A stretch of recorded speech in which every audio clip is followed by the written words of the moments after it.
Now, solidly into the rut's lull, we are struggling to see mature bucks on their feet. It would seem that when all the does are in estrus, bucks would be going wild, but in fact it is just the opposite. The does are now hiding, holed up, and the bucks aren't cruising, they are tending the does. During the middle of November, unless you have a hot doe near your stand, you're going to be twiddling your thumbs. Early in the rut, the go-to advice is simple. Find the does, find the bucks. Now we have to add one word to our motto. Find the right doe, and you find the bucks. It's a gloomy, overcast morning. It rained last night, and the wind is blowing pretty good. We are back on what we call the skinny plot, and this would be what we believe to be a normal part of that lone oak buck's range. We don't have any evidence of him being here since, I think it was probably sometime in mid-October. We had some daylight pictures of him here. Might have been a little bit before that even. But the spot where we bumped him was only maybe a quarter of a mile to the east of us. So it's very conceivable that this deer could be still using this area, pretty frequently. That's the hope, and like I said yesterday, I'm not super bent on killing him now because it just doesn't feel like there's a whole lot of other good candidates for next year. You hate to shoot all your seed, but the way that the season's going, it may not really be a choice that I have to make. We just got to show up and offer a shot first. So that's where we're at, and that's what we're hoping to see.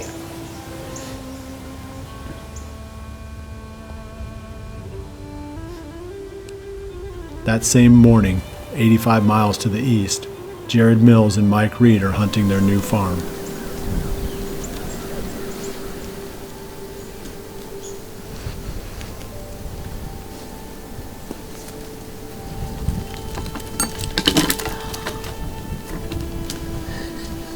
Well, it's morning of November 15th, and Mike and I are settled in.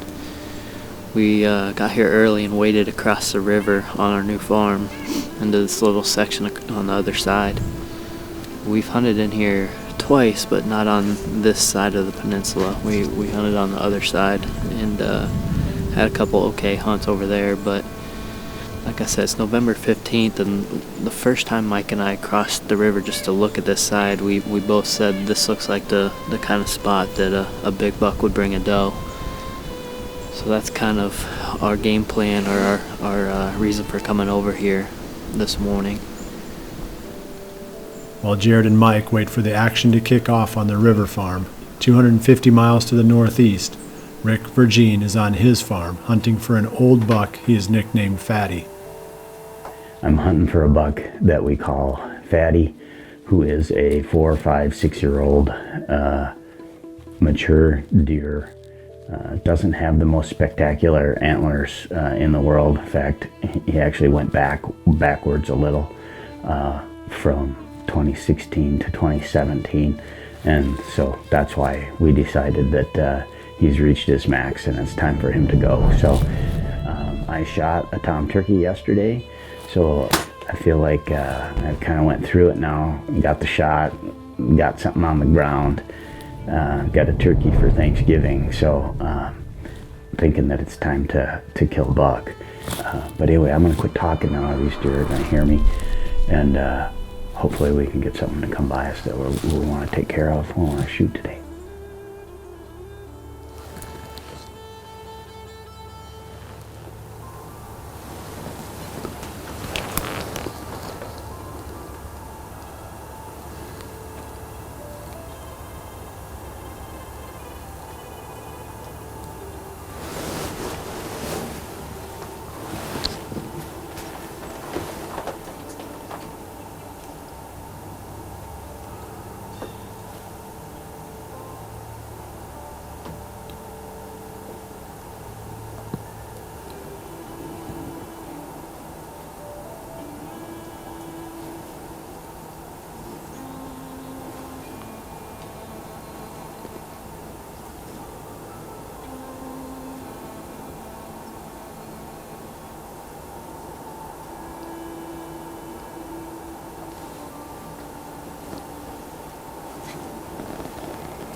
is a buck that we call Fatty.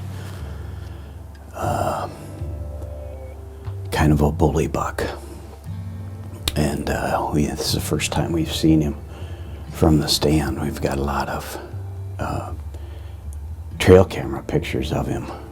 I hit him a little higher than what I would have liked, and a little bit forward. I think I hit his shoulder a little, but it looked like I got good penetration.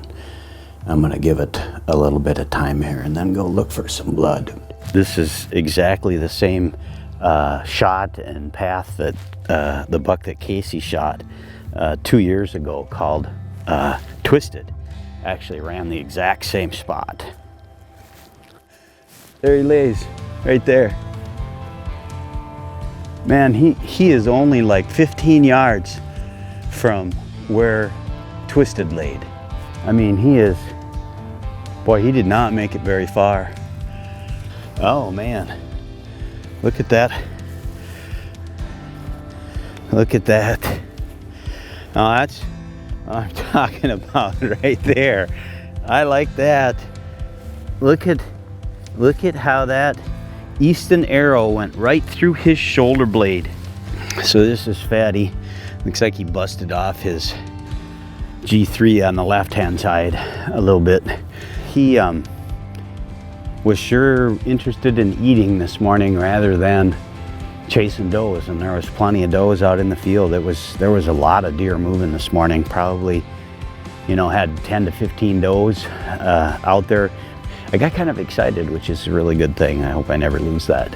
I hope I never lose that feeling. So anyway, well, we're gonna drag him out of here and get him loaded up and get him butchered up. He should have a lot of good meat on him, as fat as what he is. So.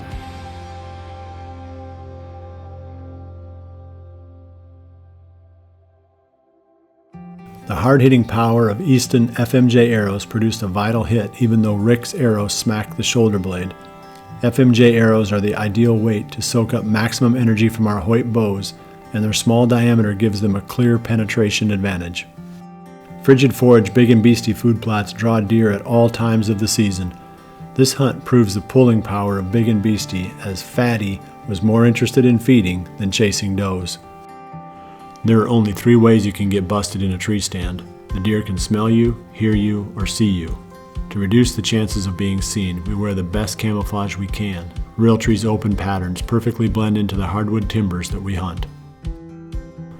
Low light accuracy requires a sight with bright pins. Fuse sights have some of the brightest pins on the market, making it possible to take shots right up to the end of legal shooting time with total confidence. Rick's trophy didn't follow the mid-November script. He was on his feet alone, looking for food and ignoring the does. It almost never happens during this time. Clearly, Fatty came by his name honestly.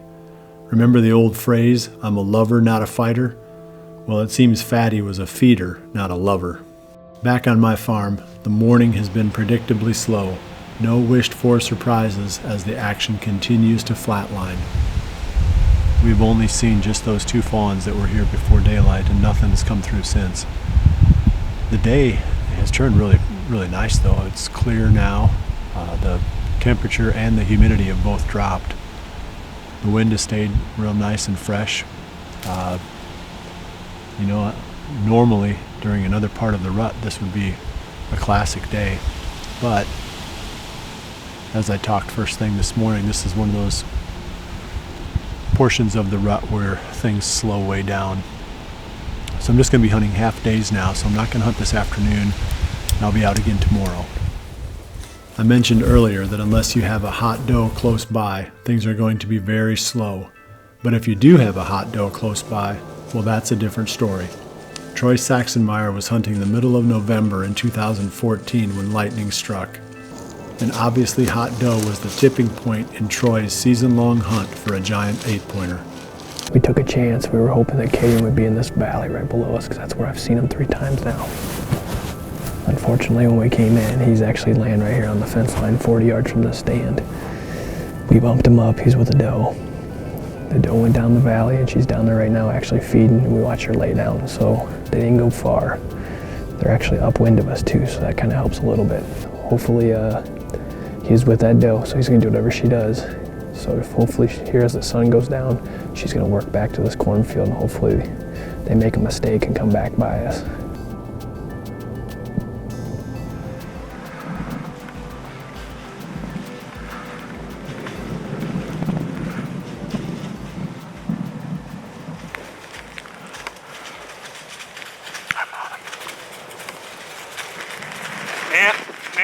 Map.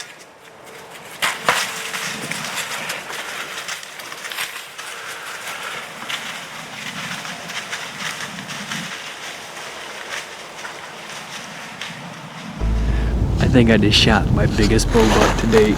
That was Kading. He is a very large mainframe 8. He has a little sticker on his left G3. Besides that, he's all clean. I think he doesn't be able to stop him. I was like, stop. I yelled at him. Hey.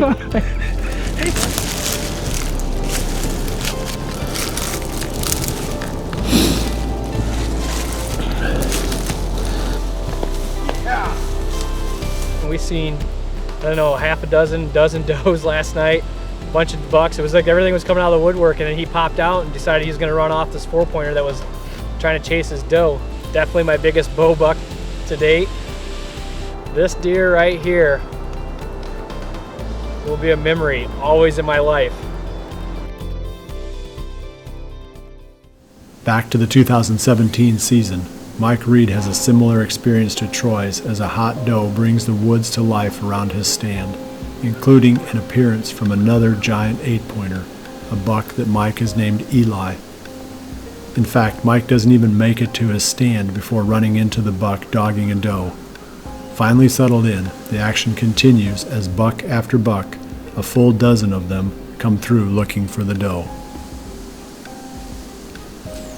It's about 3:20 on the afternoon of November 15th. And I'm out here at the new farm. Jared had to head back to get some work done, and I'm working the next 2 days, so I thought I'd stay and do a hunt and learn a little bit. And we have this nice low spot, this slough for access, so I walked up the slough, and as I was approaching the stand, one of our shooters, a buck we call Eli, is just a big 8-point. He was 20 yards from the stand, so I took a little too long at the truck deciding which set to come to, but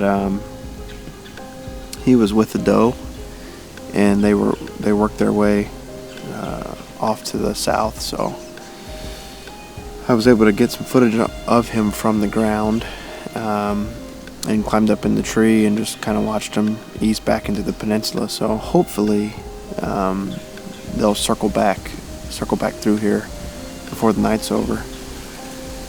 There's other mature bucks in this area too.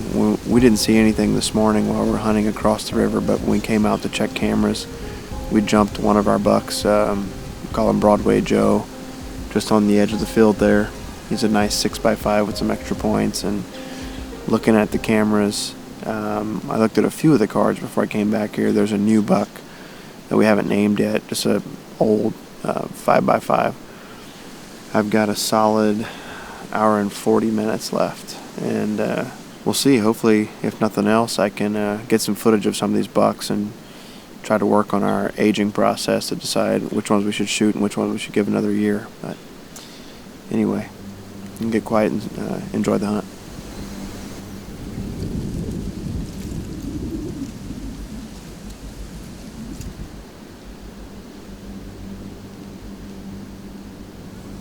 It's about 5 minutes past sunset. I've had a great hunt. I've seen 25 plus deer and at least 12 different bucks. A lot of them are young.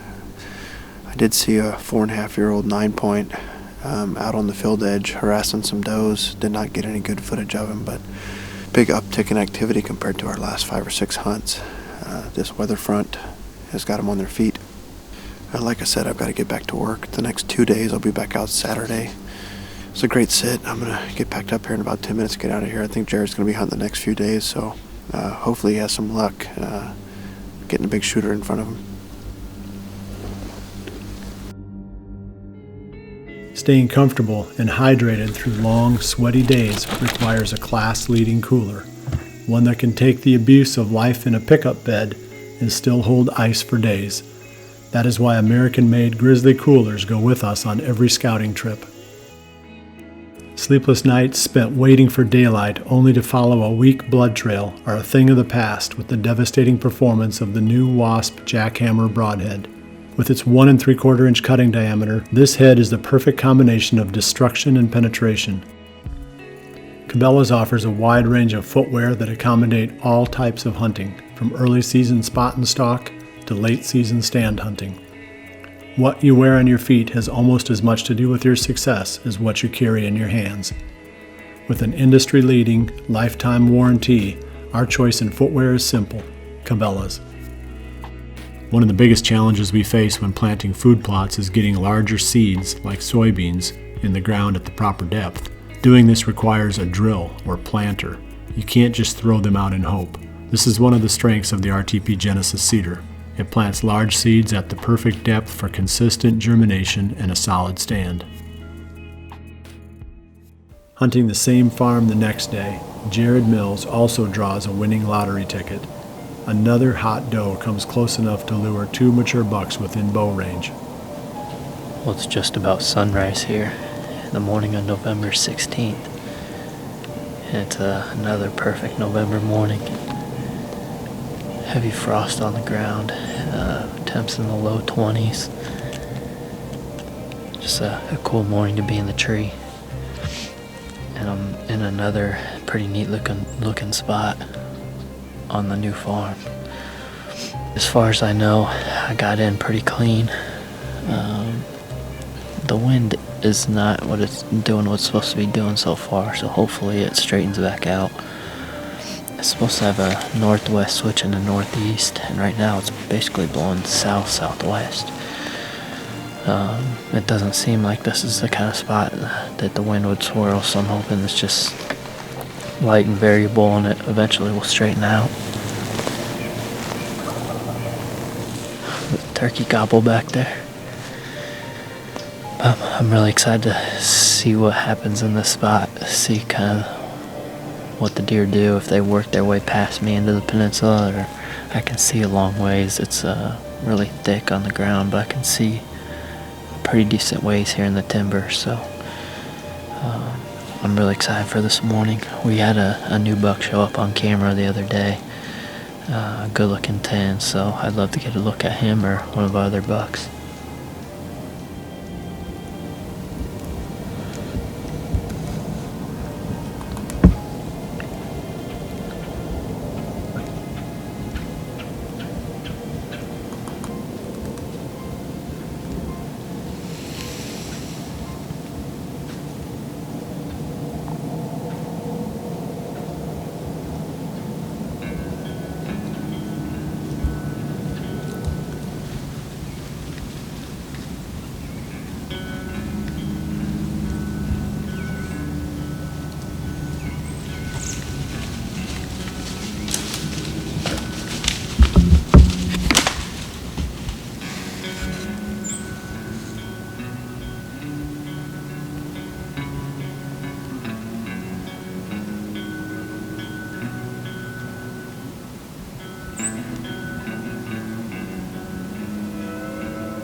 Well, it's 10:30, and I gotta be quiet because that buck and doe, they're still bedded right there. She's at about 40, and he's probably 50 yards. That buck is a deer we call Rex Ryan. He's fully mature, and we're thinking he's 5+. But that's the second time I've seen him this morning. He was the first deer I saw early on. He cruised by and came back with a doe, and now he's bedded there with her. It'll be interesting to see how long they bed there, if they bed there all day, if I'm gonna have to jump them or what. I can't sit all day, unfortunately. But it's 10:30 now, and they came in bedded at 9:30, so they've been there an hour now. I'm hoping to hang in here as long as I can, and hope one of our better bucks crosses that doe's trail and comes in. That could definitely be interesting to watch, but we'll see what happens.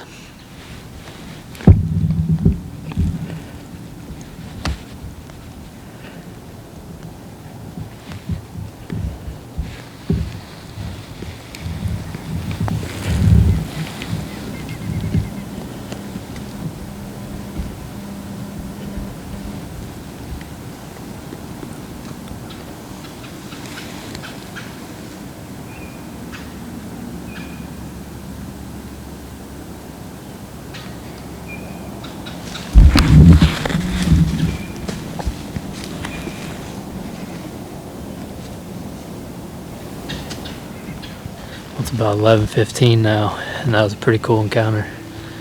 That's a buck we call Eli, and man, he was at 25 yards.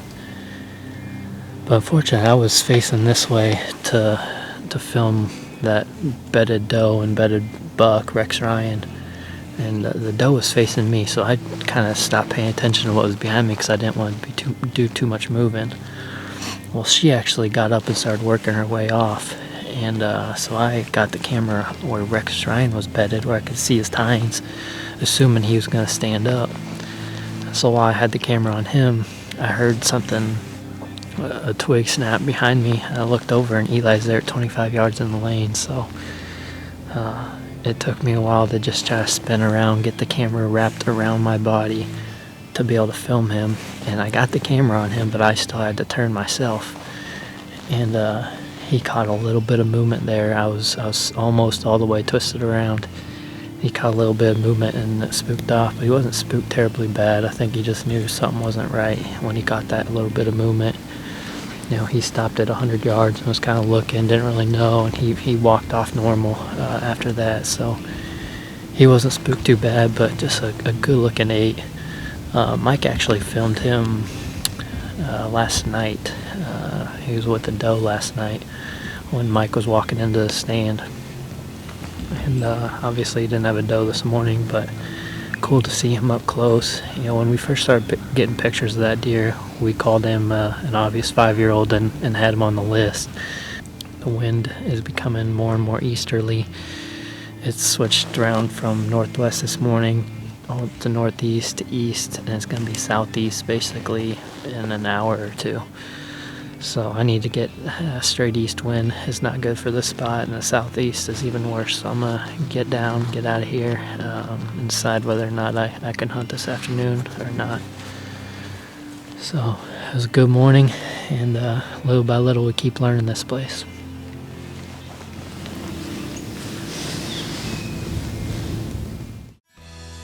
Keeping things simple and minimizing gear is always a worthwhile goal. Nikon's LaserForce range-finding binoculars bring together the two pieces of optical hardware that most bow hunters carry to the stand. Working hard to contain cost, Nikon is able to offer the LaserForce at roughly the same price you would pay if you bought a rangefinder and a high-quality binocular separately. I've been shooting Hoyt bows almost exclusively since 1997. That is way before I started Midwest Whitetail. The people at Hoyt drew me to the company initially, but their commitment to producing the best, most accurate bows on the market is what kept me there. Many of the employees at Hoyt are bow hunters, so they take the quality of the bows they produce very personally. Redneck blinds allow me to hunt more comfortably on cold days, and that means I hunt longer. That is one important key to success. You have to be out there if you hope to fill tags. Positioning of the Ozonics unit is important to its effectiveness. With this in mind, Ozonics makes several different mounting systems that you can use to attach the unit to the tree or the ground blind in the perfect position to rain ozone down on your scent stream. I got kind of excited, which is a really good thing. I hope I never lose that. I hope I never lose that feeling, so. And that was a pretty cool encounter. That's a buck we call Eli, and man, he was at 25 yards. Rick Vergin, Jared Mills, and Mike Reed experienced action-packed hunts during what was otherwise a very slow time for our teams, reinforcing a lesson that needs to become a sticky note on every whitetail hunter's refrigerator. Anything can happen at any time. It only takes one deer. Throughout most of the rut, that one deer is a buck on the cruise, but during the rut's lull, the magic comes through the leaf-crunching approach of a hot doe. That event will turn a bleak and lifeless morning into a day we will relive forever. As we roll into the month's third week, the tone is starting to change.